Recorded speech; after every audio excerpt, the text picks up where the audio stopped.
Coming to you live. The baddest radio TV talk show around. My better.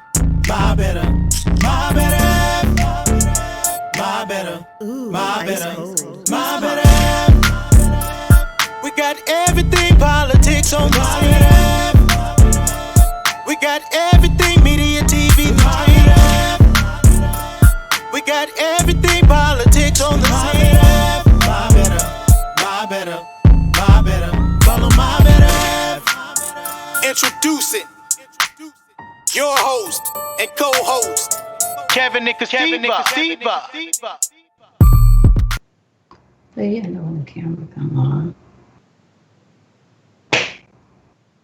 Hey, it's Tuesday, it's August 11th, and we're live from our home studio. I'm your host, Kevin. I'm your girl Casiva And you're listening to My Better Half. on Better Half Unplugged Mm-hmm. And you can find us where? on Facebook. So we want you to like us on Facebook, share it, and then also follow us on YouTube. And there's something historic that happened today in the political world. This has been a political moment in U.S. history. Joe Biden has selected a running mate, the first African-American woman to be picked for a major party presidential ticket. And I'm talking about none other than Sister Kamala Harris. And we're not excited that he picked African American woman. It's just the fact that he picked a woman to run with him, because we need somebody that can be strong and stand behind him. And I do believe that's the job of a woman. Mm-hmm. And I think she'll do an outstanding job, whether she was African American or white or whatever, long as he has one that had a backbone to stand behind him and with him. But since it is an African American woman, the first African American woman to ever run on a ticket big like this, we want to congratulate her and just hope she do an outstanding job. And even though she's getting some tweets already, Right. Negative tweets already because of her race, I'm sure it is. It has nothing to do with her job that she can do, but we still stand behind her. Mm-hmm. I know the misinformation has started already, but don't swallow that. They're going to have their hands full with her, and it's going to be entertaining. I'm glad to see somebody who has the professionalism and somebody who stands on truth and somebody who's articulate that can handle these people and all this mess that's going on. So I love everybody that was a candidate and everybody that was on the list. And I'm just happy that, we kind of got that behind us right now. Mm-hmm. And some of those other ladies are going to have positions in this administration if they win too. So I'm just happy about that. And, let us make progress, to get the country back on track. Yes. Okay. And something else that happened today. They're worried about the reopening of schools and even colleges. Everybody's, at the bargaining table trying to figure out whether they're going to open up or they're going to cancel the season, and everything's at a standstill.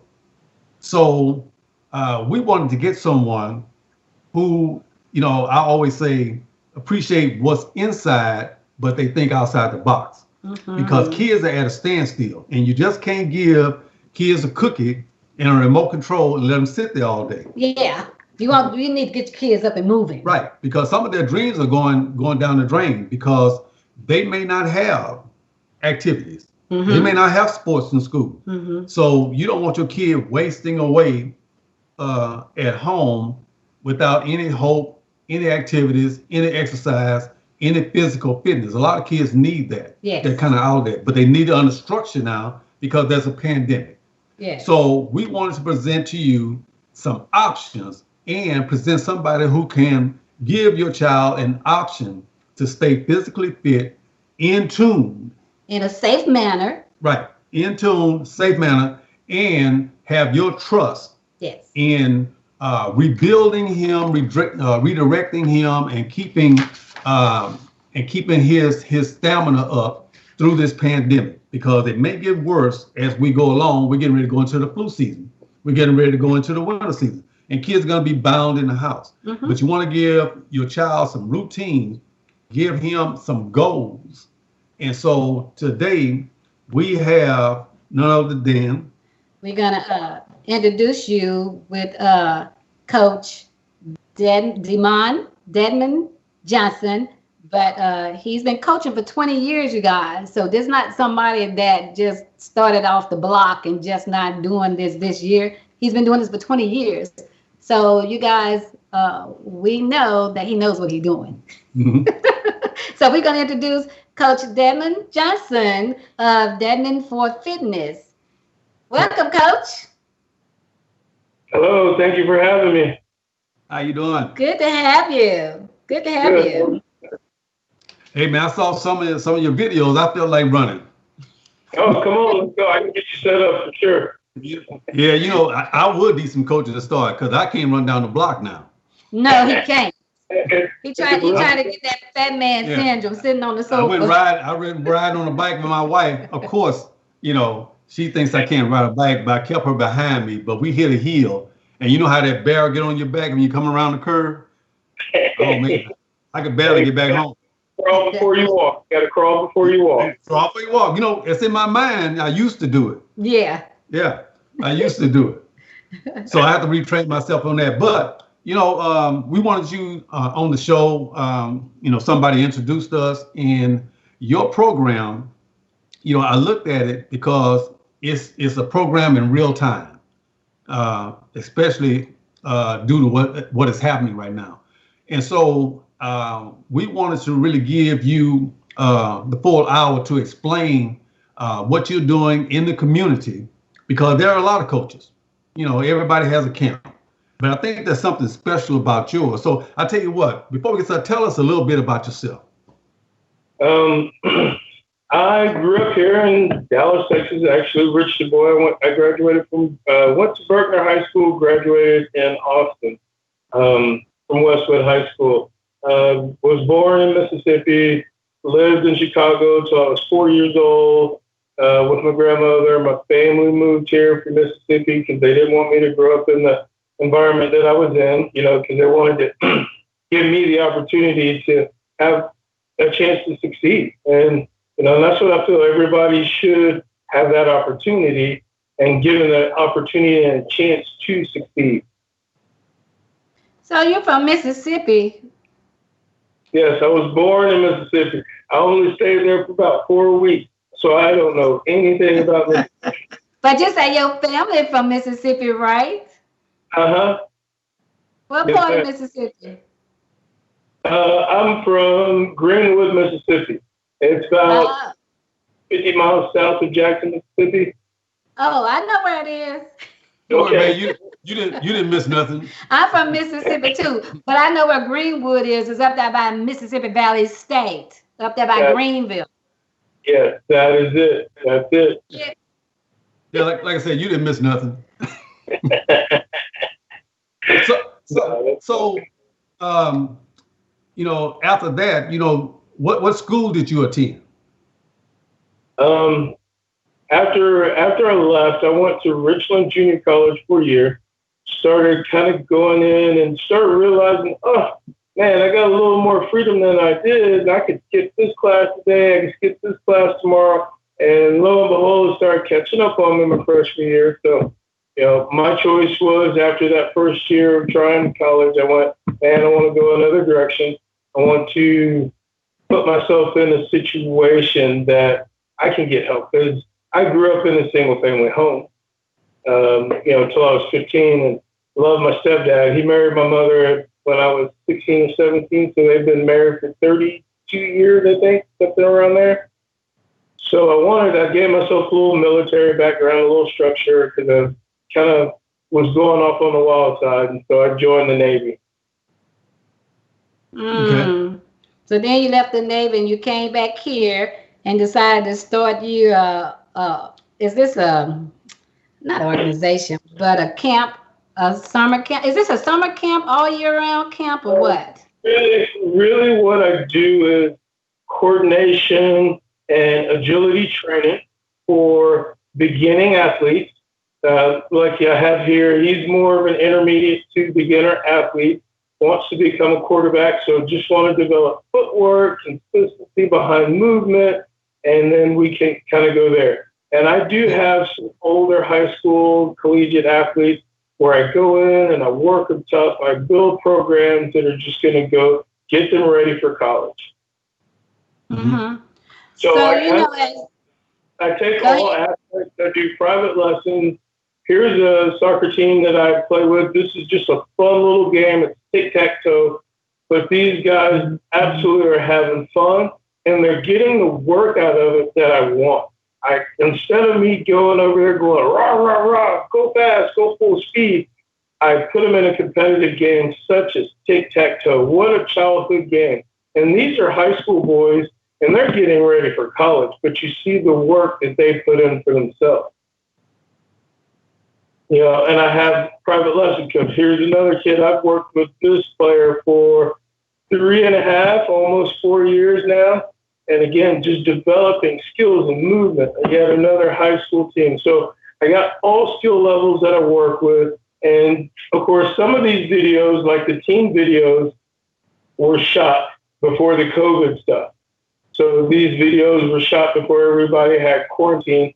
And now I have it down to small groups, 2 to 4 kids, no more than 5 at the most, because I like the outdoors. We can practice social distancing. We can still get a ton of coordination work in and a good amount of competitive fitness. If it's not 500 degrees outside. Mm-hmm. Well, you know, since we're in the era that we're in, a lot of times, parents are skeptical, about leaving their kids in different places because, even when they're the Olympics, sometimes, they had these accusations about, things that happened while the kids were going, even the Boy Scouts. And so sometimes people have to really do a stringent background check on who you're leaving your kids with. And then whether your program has, ethics to it, or your program, has people that can refer you as being a organization that they can trust. So I see you at home with one of the kids, and you're doing a drill of throwing the ball over the lower part of the ceiling of the house, giving him a line target. So tell me about the relationship. How did you establish that relationship? Because you're at the house. I know people are looking, driving by, talking about who is that? Yeah. And you're throwing the ball over the house. So how did you establish that relationship? A lot of it is, it's 100% word of mouth right now. Everybody that I work with currently, they've been handed, my number, my contact information from families that I've coached on, club basketball teams, club soccer teams, different things like that. And it's kind of, spanned off to where they're going, hey, do you do private lessons? Because we love what you do, how you encourage. So they've gotten to know me over the years. And it started out with just a few kids in private lessons in small groups. And it surprised me because they started handing my number over to their neighbor and their friends and this and that. And this guy is great. And it kind of got overwhelming at first, but I kind of loved it, because I was like, man, that's great that people trust me and they're passing my number on to good close friends of theirs. And they're giving me all good reviews and good word. And, I'm lucky and blessed because I come with a smile every day. I make sure I'm happy because, man, there's so many things that are going bad and wrong in the world of today. So, just to have somebody come out and be friendly every day is what people enjoy. So, I'm going to tell you something that I'm noticing here. Because my wife and I, we do summer camps. Yes. And it takes us sometimes a week to get that camp under control. Mm-hmm. And I see these kids going through a drill. And one thing I know kids hate, they hate drills. Mm-hmm. And they're doing the same drill over and over till they perfect it. Yes. Because I can see his footwork is the same. It's the same. So how do you get them to buy into the drill without saying I'm tired? What are we doing? Let's go play. Because I hated drills, but I knew what drills are for. But these kids, how do you get their attention to do drills? So the first thing that I've learned over the years of coaching is to, as boy, kids are not built the way I grew up. Coach just yell at you and you would do it. Now I've learned to word how I say things differently. The first thing I say, I don't call it a drill because nobody likes a drill. Oh, there's push-ups and sit-ups. Oh, it's running. It's not. I never use the word drill because that comes with a negative tone. Oh, coach is going to work us hard. No, so what I say is we're going to play a game. And so I explain it to them, what we're doing, and the whole time they're thinking, oh, this is about to be fun. This is going to be a game. So the first thing is take drill out of context, put a substitute game in there. Kids are all ready to play games. So, since we're talking about how kids are getting ready to go back to school and stuff like that, but in the meantime, while they're at home and you want to find a way to get them out of the house, what about some of those kids that they don't really know if they want to play sports? They're not like ready to play sports, but their parents want them to get out the house and do something. So how do you train those kids when they come to your program?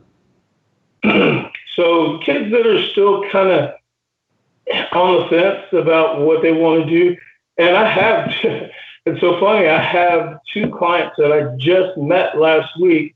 Again, my number was given to them by a client that I've been working with through all this COVID, contents and stuff. And one of them is a dancer, a hip hop and a ballet dancer, the girl, and they're twins. And the son, and the boy twin, he doesn't know, he played tennis last, he's played some soccer. So what I do is I come out with them, and they're in a part of town where I go to their house, and they have a little walking trail behind their house. So I come over there, and all it is I bring speed ladders, and I bring cones and hurdles, and I bring tennis balls, I bring all kinds of little stuff. And again, I come up with little fun games for them to play. I'm not trying to develop them into being the most athletic at their sport because I don't play tennis. And, I'm not a ballet dancer, but all I'm doing is teaching them coordination movement. So here's how we move through the speed ladder. After we do the speed ladder, you skip, you turn, you run, you jog, you side shuffle, things like that. With this couple and their brother, sister, twin, I play a game, wall ball. I mean, that's a childhood game that we've all used to play. You just throw it against the wall, you try and catch it. If you drop it, you have to sprint and touch the wall before somebody gets you out by hitting the wall. We take their dog for a walk down the trail for about 20 minutes just to get the dog out. And about every 20 to 30 yards, I'll go, okay, guys, hey, give me 13 jumping jacks or give me 15 jumping jacks. And then we'll walk and talk and we'll get to another point and I'll go, hey, you guys, 10 sit-ups. And then we start walking back to the house. And they never complain, which is nice. And then we'll go out in front of the house in the yard. We'll play another quick little fun game, and they actually are having a blast with it. And I just come there and, of course, tell silly jokes. I'm bad for dad jokes, but the kids love some dad jokes, and I keep it fun and lighthearted. There's 3 things I see, with kids. Some of them won't exercise. Some of them want to compete. They do it just so they can compete or be able to get picked or play. And then some want to do it because they want to be an athlete. So when you have that kind of range with kids, and you know that well, this one's not going to be a pro, but they're out here and you're developing teamwork. So how do you fuse all that together? The ones that want to be an athlete, do you weed them out and do you tutor them privately? Or the ones who just want to learn how to play this sport so they can play and compete, or the ones who may be a little pudgy and just doing it for exercise? Yeah. So if I have a wide range, and I've had that, and basically all your groups, you get the star players that want to do everything, and then you get the players that are like, oh, well, I kind of give up because that player is going to be able to do everything better. So I kind of introduce it to them as, here, what if I give you this option? This is going to be your job for the exercise. So take it if I have a quarterback. I'm going to say, okay, you stand in this area, and the quarterback, I'll build a little box with cones around the player. I would be like, if he can throw it to you, and he's going to practice his footwork with the quarterback stuff, and he's going to throw it to you, and if he can land it in the square, you both get a point. And if you don't catch it, I get a point as the coach. And I say, we're going to play to 10. So every time you drop the ball after he passes it to you, I get a point. Every time you catch it, you both get a point. And we'll play to like 10 points. And I'll say, okay, if you guys beat coach has to do 10 push-ups. If coach beats you guys have to do 10 push-ups. And who doesn't want to be better than their coach? And all I do is set the drill up, and I stand back and I say, hey, down to the hut, here you go, run your route just like you saw a little football player. If I had a receiver over there, he'd have to do his footwork to throw it over there. If the receiver caught it, and guess what? It brings camaraderie, because then they start cheering for each other. Come on, I'll catch it next time. Yes, we'll get it, because they want to both beat coach. And they want to see coach do 10 push-ups so they can brag. So when you're coaching your kids, and, like I said, with them getting ready to go back to school, I don't know if they're going to have sports this year or not. I'm not sure. But when you're coaching your kids, are you coordinating their training to go along with their training that they would get in school with their coaches there? Or is your coaching different? I'm coaching because I've coached for so long. I've coached basketball, coached football. I've coached high school and collegiate soccer. I've coached so much that I teach the kids in their sessions, in their small groups and sessions. I teach them the way a coach is going to think. Mm-hmm. So it kind of gives them the advantage. So when they come back to practice, they're already going, okay, I know what coach is going to think. And if coach says something different, then you just respect your coach. But I'm giving you an option that the coach is going to have. The coach may have another option for you, but here is another option in case he puts you in that role as well. So I kind of teach them how to play, where to stand, where to be if they need it, if they have teammates, and how to support them and how to move with them. So I really try to coach very close to their team coaches. So there are a lot of coaches, but your I guess your way of coaching, is it instruction or it's more strategy? With that, I really try to get away from instructing, because instructing tells a kid to do exactly what needs to be done. And we all know in sports is the most unpredictable thing in life. I can't say, hey, we're going to design this perfect route like this, and it's going to work every time, because some coach is going to see it. He's going to make a defense. He's going to plan. He's going to strategize against it. So I have to teach him, hey, here's a scenario. Let's take you through it. Now, we're going to go through this scenario. Can I show you? And this is how I speak to him. I don't say, this is what you need to do. I go, can I show you 3 different options that I would do in case I get certain reactions? And they all take it like, oh yes, can you show me your option? Instead of me going, no, it has to be done exactly like this. It's like, okay, here's the scenario, here's the build up. What would you do? And of course, I have my camera out there. And once we go through the scenario, which they're working in, I bring them over to the camera. Let's watch yourself. How could you improve in that scenario?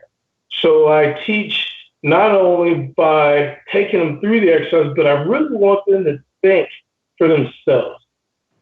Mm-hmm. Because ultimately, the player plays the game. The coach is only coaching. Right. We're going to take a break right quick, and when we come back, I want to talk about what I call a receiver, and I'll explain that when we get back. So we're going to take a break, and we'll be back in 2 minutes.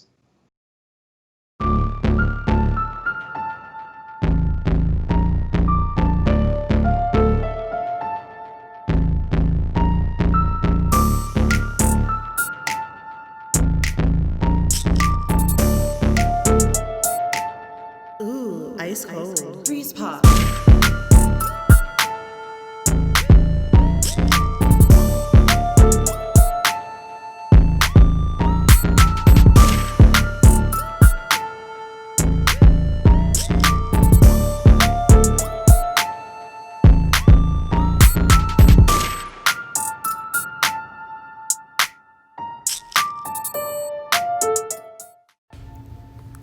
Calling all parents, grandparents, and caregivers. Do you have children ages 7 to 16 years old? Are they bored in the house and in the house bored? I have the solution. I am so excited to announce that Tomorrow's Purpose registration is now open. Come join us for our first virtual summer literacy camp.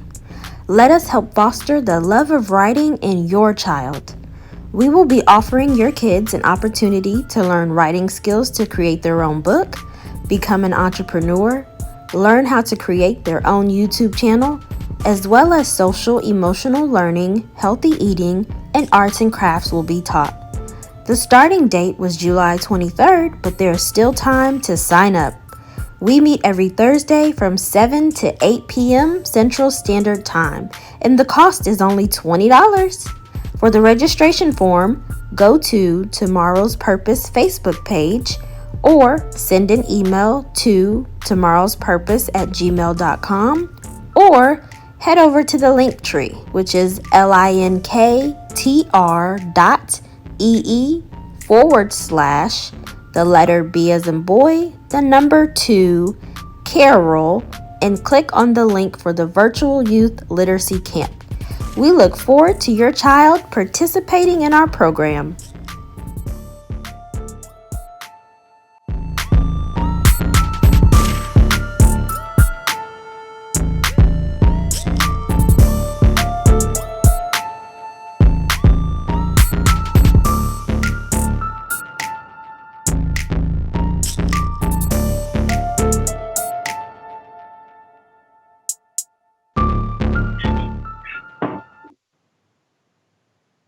Hey, we're back with Damon Johnson for Fitness, and we have been talking about the fitness of children, especially through this shutdown and through this pandemic. And he has been giving us some of the tips of why his program is special. And so before we left, I asked you a question. It's what I call a receiver. It's a receiver routine. It's like the mail. You have a letter here, which I would call the parent at the post office, and you become the receiver of that and have to deliver it somewhere. So what do the parents, what are their expectations when you go to them and say, let me have your child for an hour? What is expected? What are you saying you're going to do when you send that child back over a period of how many weeks your program is? What are they going to witness? What are they going to look forward to? you're gonna see, and you're gonna look forward and receive a lot of good feedback from the players. You're gonna get progression every week.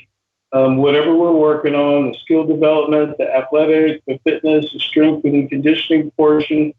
Several of my clients I've been with for 2 to 3 years, and now this year I'm starting to gain, a big wave of new clients, which is very nice. Because it tells me that I've been doing a great job.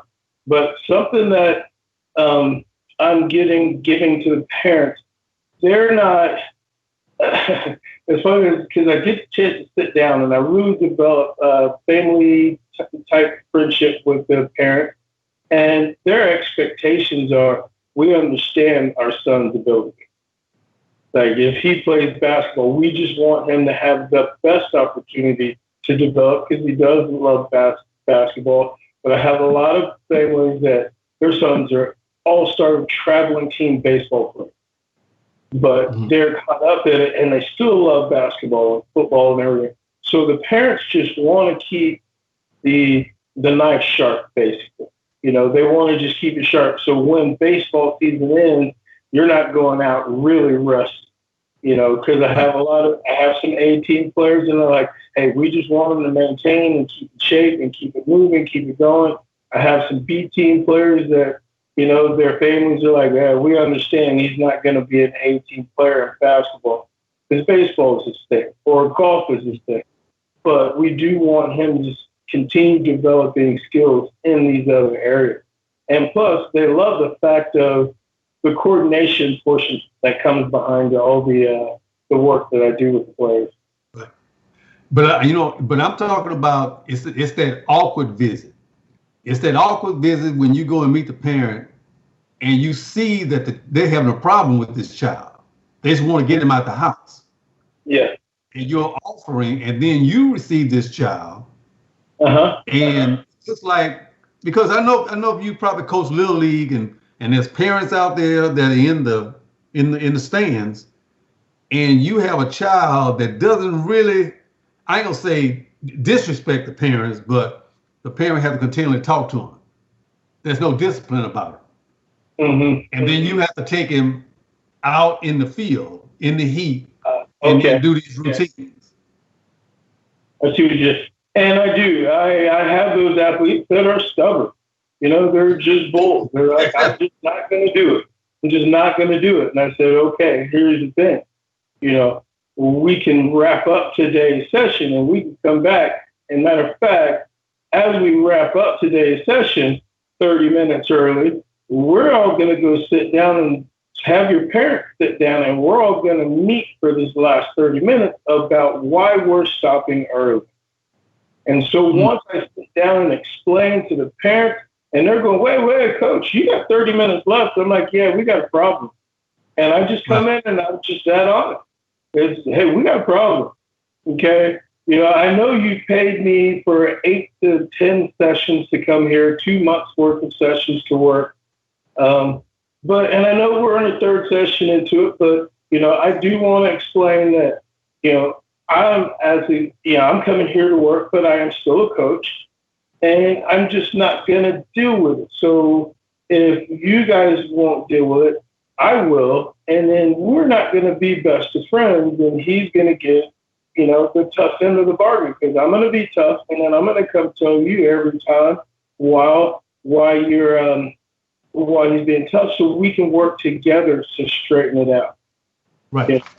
And once I sit down and have that first conversation with the players and the family together, and very calm, not being upset, distraught, I'm just saying, hey, we need to work on the respect, and will you allow me to do it? And they're like, hey, let's all do this together. And they go, after the next practice, please tell me if they do well. Right. That's the elephant in the room that nobody really wants to talk about. People put up pictures on websites where kids are cooperating and doing everything, but they don't put it up the first day, second day. Yes. When you got to start cutting kids and saying, hey, stop it. Hey, stop. Hey, stop. Yeah. They don't put that on there. So that's what I'm saying. When I'm looking at this child with these drills, and I'm saying, oh my God, you're not on his back. He's doing it, and he's doing the same routine. That means that he bought into what you are doing because he's coaching himself. But let me ask you something. What happens when a parent that doesn't like she thinks that your way of coaching is flawed? How do you deal with that parent? Even though they have paid you, but they're thinking that what you're teaching their child is not right. How do you handle that parent? Because you do have parents out there like that. Oh yeah, you will have parents like that. Like I said, luckily it's been a long time since I've run into a parent like that. Mm-hmm. When I first started coaching, there were parents that didn't believe in the way I had a style, my style of coaching. My thing is, it's always been, and I learned it from a mentor myself. When you have an upset parent like that and they don't agree with the style of your coaching, ask them if they can do you a favor. Wait 24 hours, and you have to find a way to get them to do it because they want to get it off their chest right now. And say, just let them vent just a tad bit, and then ask them, can we finish this conversation tomorrow? Because what I'd love for you to do is really think about the situation, write down a couple bullet points, and I'm going to go home and write down a couple bullet points about what I'm seeing on my end, and then we can meet together for lunch. On one of my off days, we could go grab a beer, and once you get to that point, it's like, okay, let's go sit down, let's go grab lunch, or let's go to dinner and let's grab a beer. And you sit down and you talk, and it's like, hey, this is really what I'm doing. I have my bullet points, you have yours. Now, how can we both put our ideas together? Because it's a mind, soul, and body thing. Because you can have a child and he'll accept it in his mind, but his body won't cooperate with it. Yes. You'll say run, and then he'll do that. Yes. He won't allow his body to cooperate with that. So to try to get both of those things engaged, that's what I was saying about this young boy with the cones. His mind and body is engaged in what you have instructed him, and he has put away his thinking because he is doing your routine. He's not veering off trying to do something else. He's doing the same routine. Yes.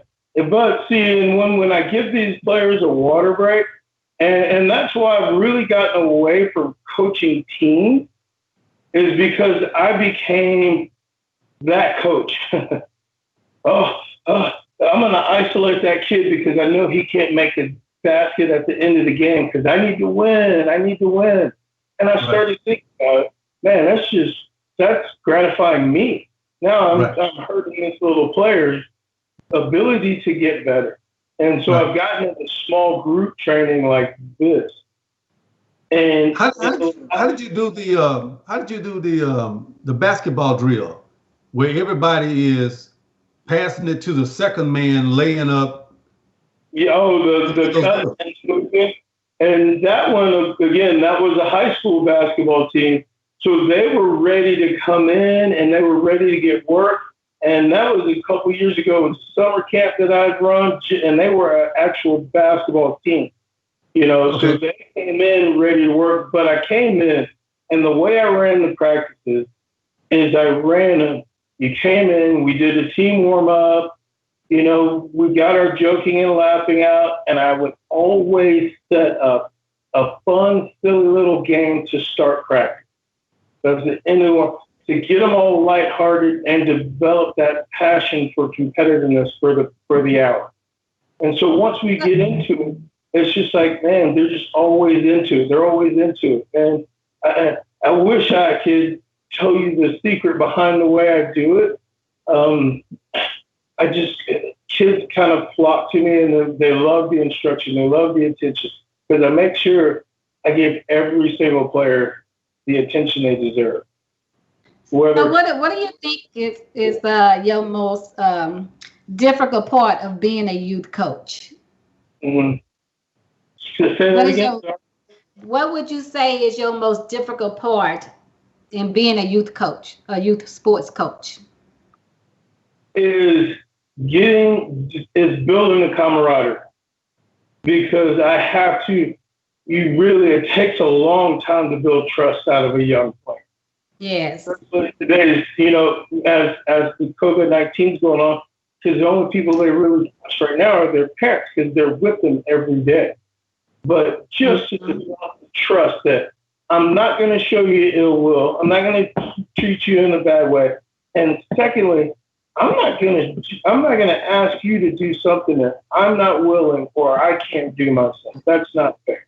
So I build that trust with that statement right there. Mm-hmm. Sports is a system that whittles down athleticism. When you start off from junior high to high school, you have tryouts for basketball because everybody has a goal in their yard. Yeah. So everybody comes out for basketball. So then you have those kids that are cut. Okay, when they say you cut, it's go back to where you came from. There's no, okay, you all got cut. Let me work with you all and find out what good you can do. Then you have those that make the team. So you notice those are going to be on the bench and those who are going to start. So you have a rejection system going from high school in sports. Sports are great, but it has a rejection system in it. So how do you see those kids recovering? Because yours, there's no rejection system. Everybody's equal and everybody's doing the same thing on the same level. Yes. Oh, I understand. So breaking it down for that rejection, because you will get, and I just let the players know, hey, I'm such and such age. I'm not going to tell you I'm such and such age, but I still get a lot of rejection. And it's not how you take the rejection, it's how you react to the rejection. Are you going to let it just stop you from playing something that you love, because obviously you love it, because you've asked your parents to call me to come over and continue to work with it. So obviously you do have love for the sport. I'm going to help you get to that team that you want to make. Sure, we got to find another way. Maybe I find a select club coach at Plano Sports Authority or Sportsplex, or at some local gym out in Grapevine or wherever out in Garland. Find a local gym that has these developmental teams, and let's get on there. Just because you didn't make it this time doesn't mean you won't make it. The only difference between you and the player that did make it is that player is practicing more often than you are. Yeah, we have one. Go ahead. One of our viewers, Dorothy Patterson, she said that parents need to understand that if the coach is not coaching their child, then their child is usually sitting on the bench not playing. Is that correct? Yeah, and like I said, that's another reason about 10 years ago I really had to step down from coaching teams, because I became that coach. Mm-hmm.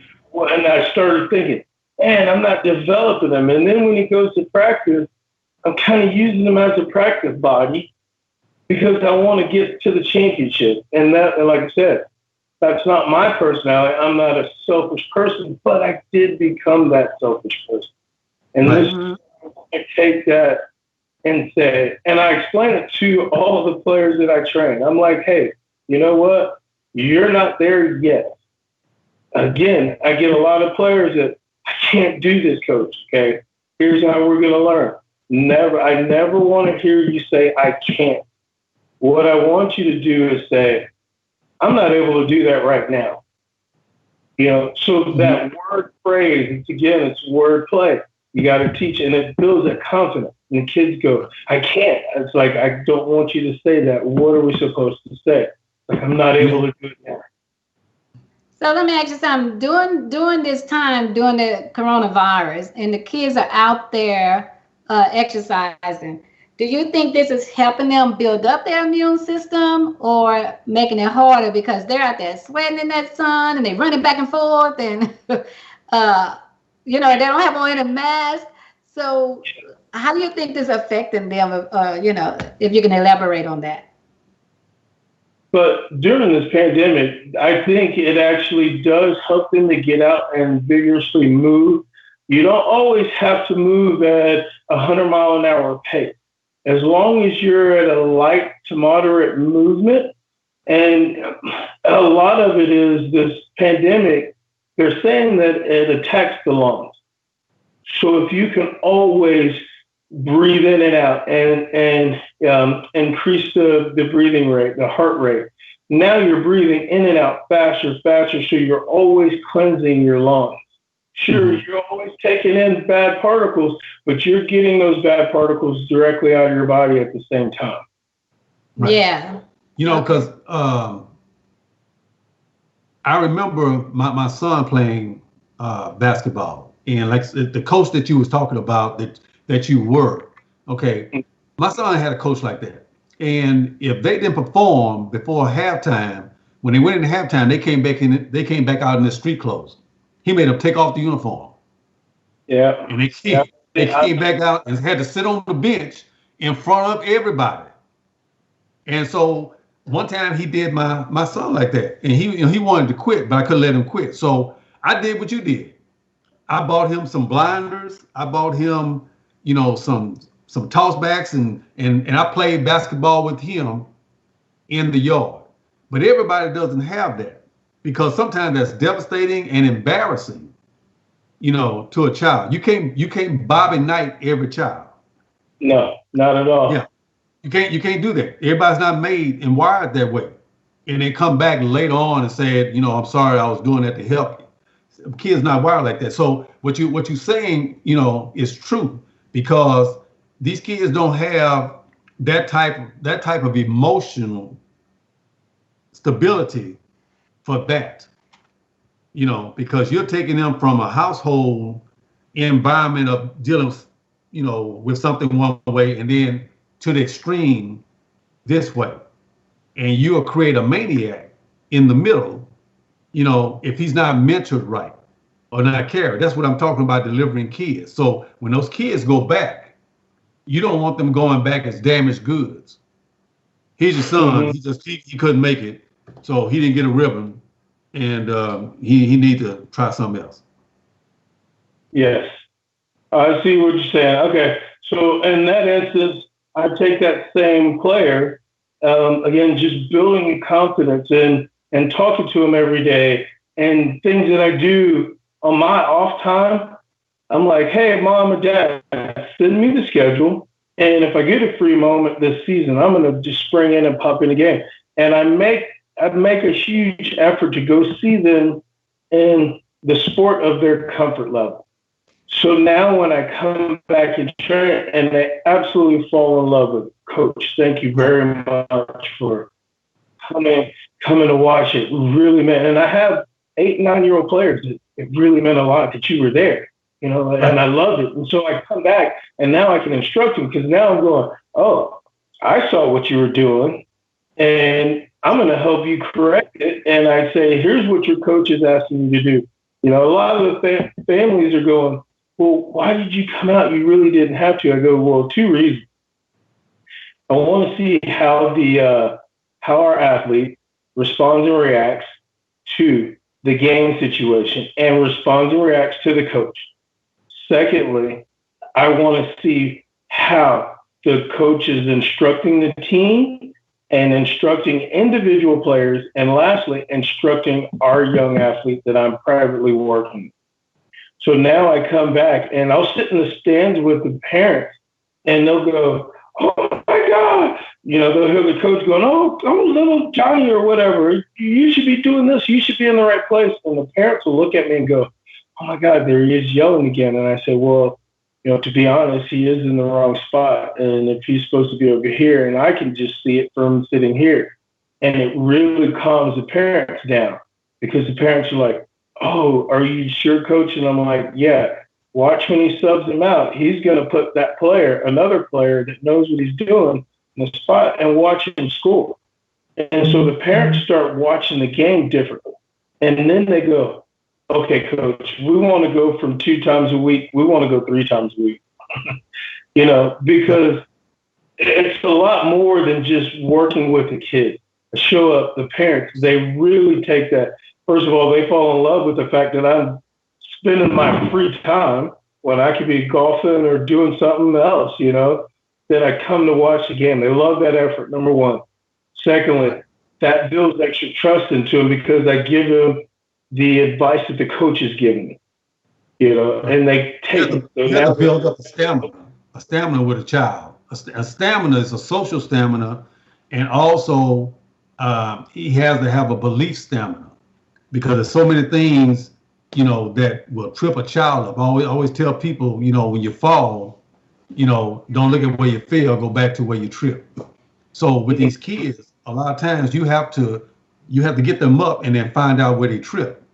So there's a lot of social training. There's a lot of mentoring going on with these kids. It's not just, athleticism because, they always say bodily exercise profited little, but they're talking about your social being because Jalen Rose is a better businessman than he was a basketball player. Everybody can't be Michael Jordan, get cut, and then try again. So a lot of these guys that were basketball players now run businesses better than their, collegiate careers. So but they learn the discipline of business through sports. They learn teamwork. They learn a lot of attributes doing sports, how to follow orders, how to follow the routines, Yes. And so instead of coming in doing it my way. So I think that's more of the highlights of what you are teaching. Because when I see these kids, I've been in camps. When I see these kids and what they're doing, a lot of times they don't have patience for that. So that's the kid that throw. How many balls did you throw with this kid over that house? This kid. So I go over to his house twice a week. Every other week we do basketball skills. I don't have a basketball video of him up. And then the other week we do football because he really wants to get it. So in this hour, and this was an hour, boy, we probably threw about 150 to 175 passes that whole hour. And it was broken down into different short passes. And that one where he's throwing it over the roof, I'm trying to teach him how to throw that long distance bomb pass. And let me tell you what, 2 weeks ago, he couldn't throw that ball 5 yards. So let me ask you something. If I don't have a kid that's in your camp, I'm just going to do some record. And I want to get them moving off the sofa and get them off the games and things like that. What is something simple that they can do at the house that can get them off the sofa, get them from stop playing the game so they can build up their immune system a little bit so that, they'll be ready to go back out there and things like that. So what can I do? Give me like 2 things I can do at home with my kid to get them off the sofa. Get them off the sofa. And get them moving. Here's one thing you could do. You could get them off the sofa, move some of the furniture around just for a little while, air up a balloon. How simple is that? Air up a balloon, just blow it up. Tie it, play a game. You just get like a coffee table and say, we're going to play a little hand tennis. And if you have to take 2 or 3 touches to get it over, then I get a point. And it kind of makes it a little fun. You're up, you're being a little active, you're standing up, and you're really not moving that much, but you'll start falling in love with just the interaction with your family members because it's something different. You're introducing something different. It's like, because what kids need are options. And like you were saying, hey, get off the video game. Well, what else do you want me to do? Right. It's like, hey, come here. Get off the video game. I got this thing we could do. That's right? good. Another thing you could do, and this is fun. I did it for a Christmas gift with my family. A girlfriend and I invited my parents over for Christmas. And you take saran wrap, a 300-foot wrap of saran wrap, and you get little prizes, like you get a quarter, you put $1, You may go put a small little candy bar next, and you just keep wrapping it up, and you put, a different prize in there, and you play this little unwrapping game, and you could even have it to where they have to stand up and they have to walk or they have to do something while they unwrap it, and every prize you get out of it, you get to keep the prize. Oh, I Yeah. see somebody do that. That's good. I like that. I like that. God, time go by so fast. Mhm. Go by real fast. So what changes, in the kids? Give me three. You don't have to give me their names, but when you got them, give me a word of change that developed in each of those kids. Something that they learned that they didn't have, and then when they came to you, what they left with. My little football player, for example, the video you were just talking about. He's like, man, I'd love to try out for a quarterback. But what he didn't have was that confidence to do it. And he made a statement. Yes, this little guy. He made a statement during one of these quarterback practices. He said, man, if Miles tries out again, he's tough competition, and I don't know if I can make it. I said, you've been watching these videos that I've made of you. I go, let me tell you this. Miles has tough competition coming now. I go, so stop thinking that Miles is tough competition, because you're tough competition. You now improved in 2 weeks. Imagine what we could do if we had 6 months of it. Yeah, And because you still have backup quarterback. Backup quarterbacks turn into starting quarterbacks. Yes. Yeah. So, and that's another thing I told him. I said, just because he's there doesn't mean. I go, he has to watch himself, because if he makes one mistake, his coach is going to look at you and go, hey, let's get in there and try you out. So just building that belief in it. So let the people know, our listening audience know where they can find you at if they want to find out more information about your program and sign up their kids and things like that. Can you let them know? By all means, yes, ma'am. You can go to CoachDemond.com. That's my website. You punch it right in, and it opens right up to me. And you can go on there. I have programs. I have videos that you can look through yourself. And if you get to the point, you can I have my contact information, my email address, my phone number, my Facebook is on my website. I need to put my Instagram on there, but you can go straight to my website. You can book the appointment yourself. No problems at all. You just press on the calendar, press book appointment. All you need is your name and email address, and it'll send me a notification in my email that you just booked an appointment. Okay. Are you looking to expand your program? Oh, I would love to. I would love to have a mentoring program where I hire on more coaches and teach them how I go about mentoring the kids, and getting them back and going. When they've been, like you said, that rejection process coming down from school, Right. Because one thing about it, in major cities like Dallas and Houston, there are a lot of rejected athletes under the bridge. Yes. Guys that used to be All-Americans had all the talent, and because of rejection or got cut or got suspended or got this, some of them, every one of them didn't fall into prison, but some of them are in a prison under a bridge in homelessness. And they used to be, a great athlete. And I know that's in their minds. So some people have that type of regret. So those are sometimes in the athletic world, people you have to save, children that are growing up and they're on their road of athleticism or thinking they're going to be a success to do something. And then they hit sometimes the wrong coach. Sometimes you would have made it at another school, but you hit the wrong coach and he devastated your world. And then you went to something else. You didn't have the energy to try it again. So even though people get cut, you encourage them in some sort of way. But that's the system of sports a lot of times. And you can see how people are devastated in the Olympics when they're cut and how they have to be consoled. Grown people have to be consoled. When they lose the championship, they have to be consoled. So you can just think what kids go through. So that's part of coaching also. That's what I'm saying. That's what I see, because you make an equal platform where there's no cut. You know. And even if I need to cut you, I'm gonna visit with your parents before I even let you go.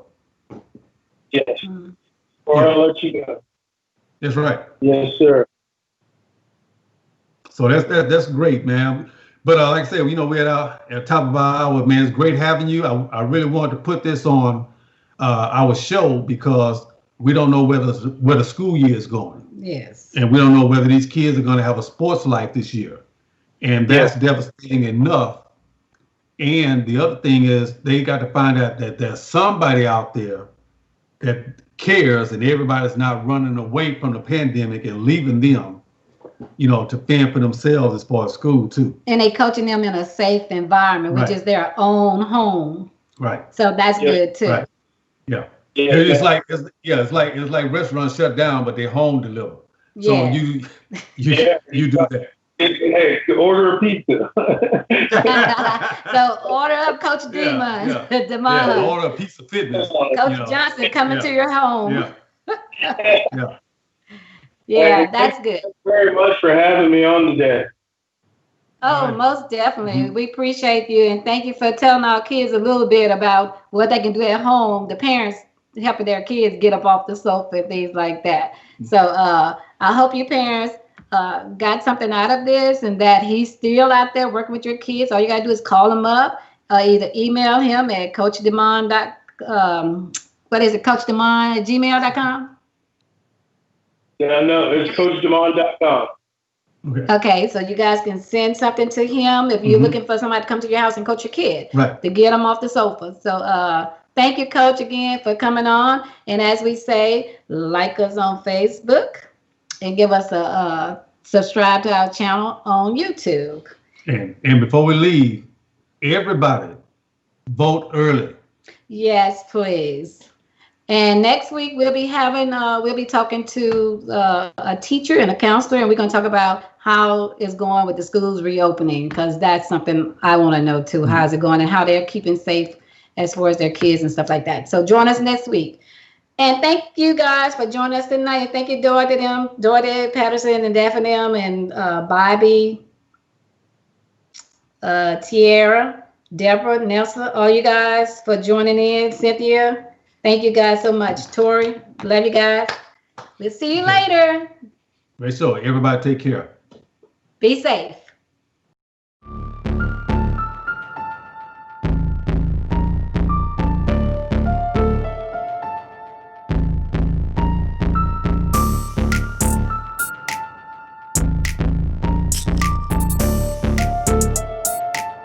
Ooh, ice cold. Freeze pop.